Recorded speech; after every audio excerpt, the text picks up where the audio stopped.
Ip Man was the first person to openly teach Kung Fu, the Wing Chun style. Among his students was Bruce Lee, who created his own style based on his teachers. This film also features Mike Tyson himself. In 1959, Ip Man and his family settle in Hong Kong. One day, a young man named Li Xiaolong comes to him and asks to become his student, saying that he will be his best student because he is very fast. The master sits down in a chair and lights a cigarette. Li tries to knock it out of his hand, but he fails again and again. Ip Man throws cigarettes into the air, and the guy deflects first them, and then splashes of water. Ip Man does not accept him, but does not reject him either, and silently opens the door in front of the guy. A fight breaks out between two boys in elementary school. The teacher breaks up the fight and calls the parents. She is outraged. The boys can't decide who is better at Kung Fu.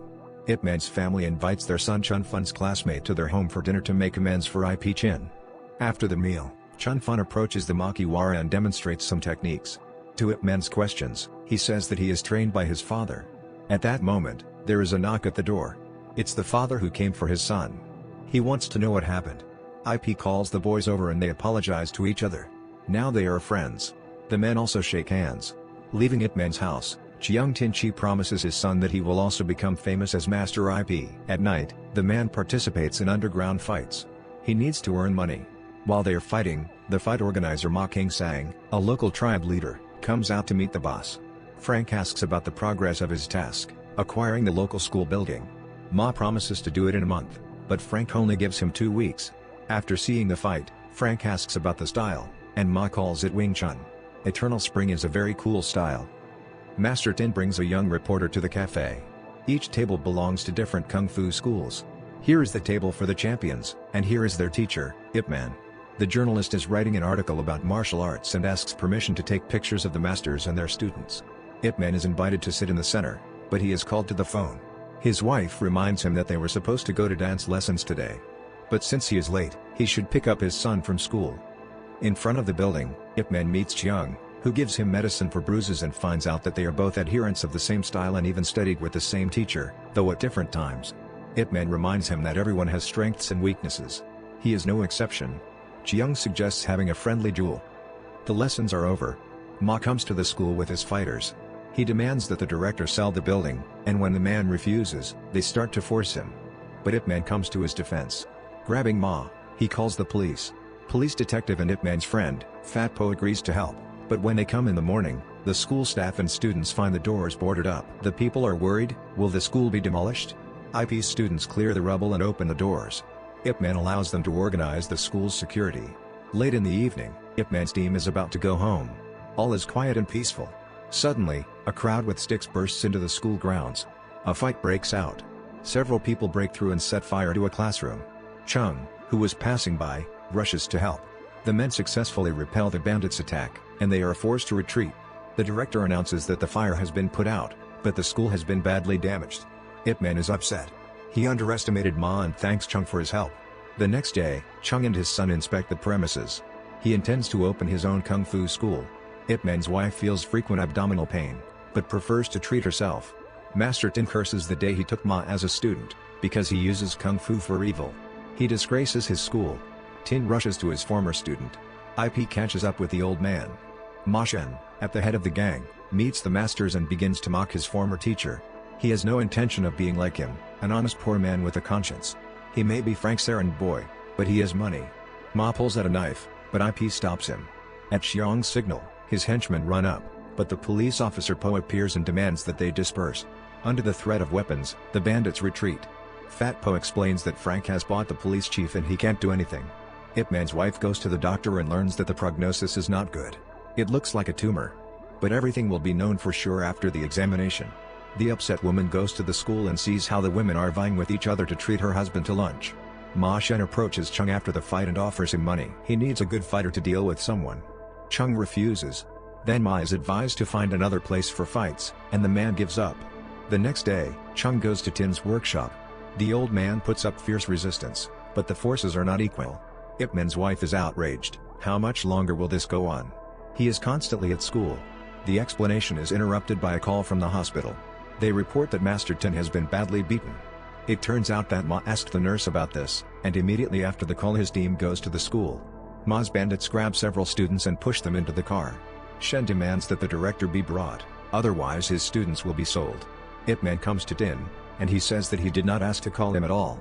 The teacher tells Ip Man about what happened. He hurries to Ma. Shen greets him with mockery. Ip Man's son starts calling for his father. Ma realizes who he has captured and demands that Ip Man kneel down and bow his head, while he threatens his son with a knife. The man does everything. After Chung comes to Ma. He also wants to take his son.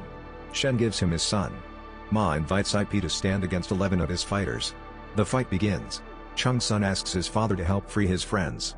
The man returns and engages in battle with Ma, but he runs away, covering himself with IP's son. IP Ching bites Ma and breaks out of his hands and climbs onto the high scaffolding. The father continues the fight, and then the police finally arrive. The reporter takes a photo of Ip Man next to his son. They return home, where Ip Man tells his wife about what happened and asks for her forgiveness. The woman talks about her illness.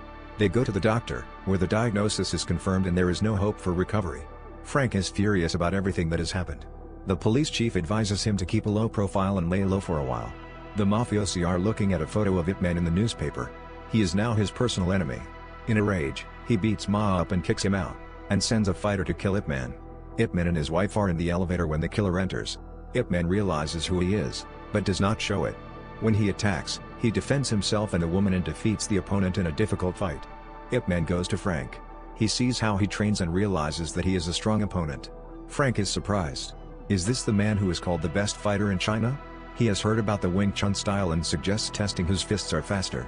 If Ip Man can hold out for 3 minutes, he will leave him alone. Frank sets the alarm clock and the fight begins. Ip Man has a hard time. But his opponent also misses a few sensitive blows. The fight goes with varying success. And then the alarm goes off. 3 minutes have passed, Ip Man leaves. Chung pays the rent for the premises.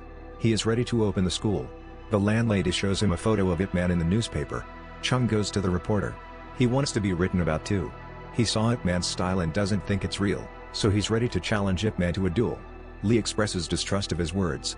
Then Chung challenges one of the Wing Chun school fighters to a duel. The fight begins. The reporter takes pictures, and the newspapers come out with headlines about Chung, the new face of Kung Fu. His fame grows with each day, and one day he announces that Ip Man cannot represent the Wing Chun school and challenges him to a duel. Chung pulls off the cover of the sign that proclaims him the Grand Master of Wing Chun. Ip Man reads about it in the newspapers, but does not respond to it in any way.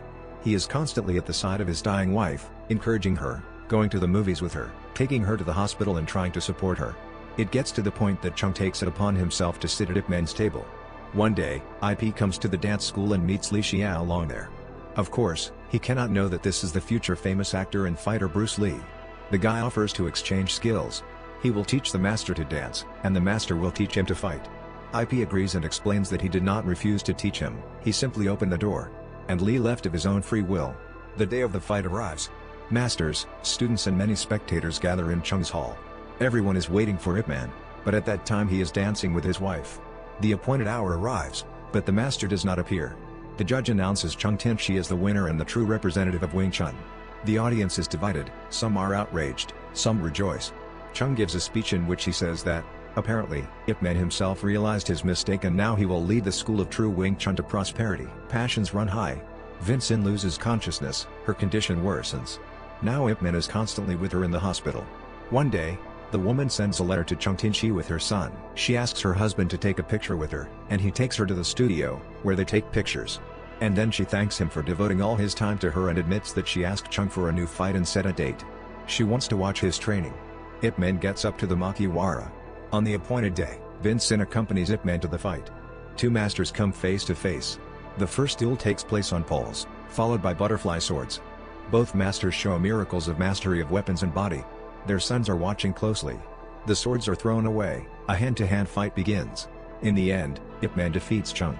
Ip Man leaves the hall, but hears a crash behind him and, turning around, sees that Chung has destroyed the sign. He admits his defeat, but Ip Man says that the most important thing is the love of loved ones. And that's it. Subscribe, like. Thanks for watching. Goodbye.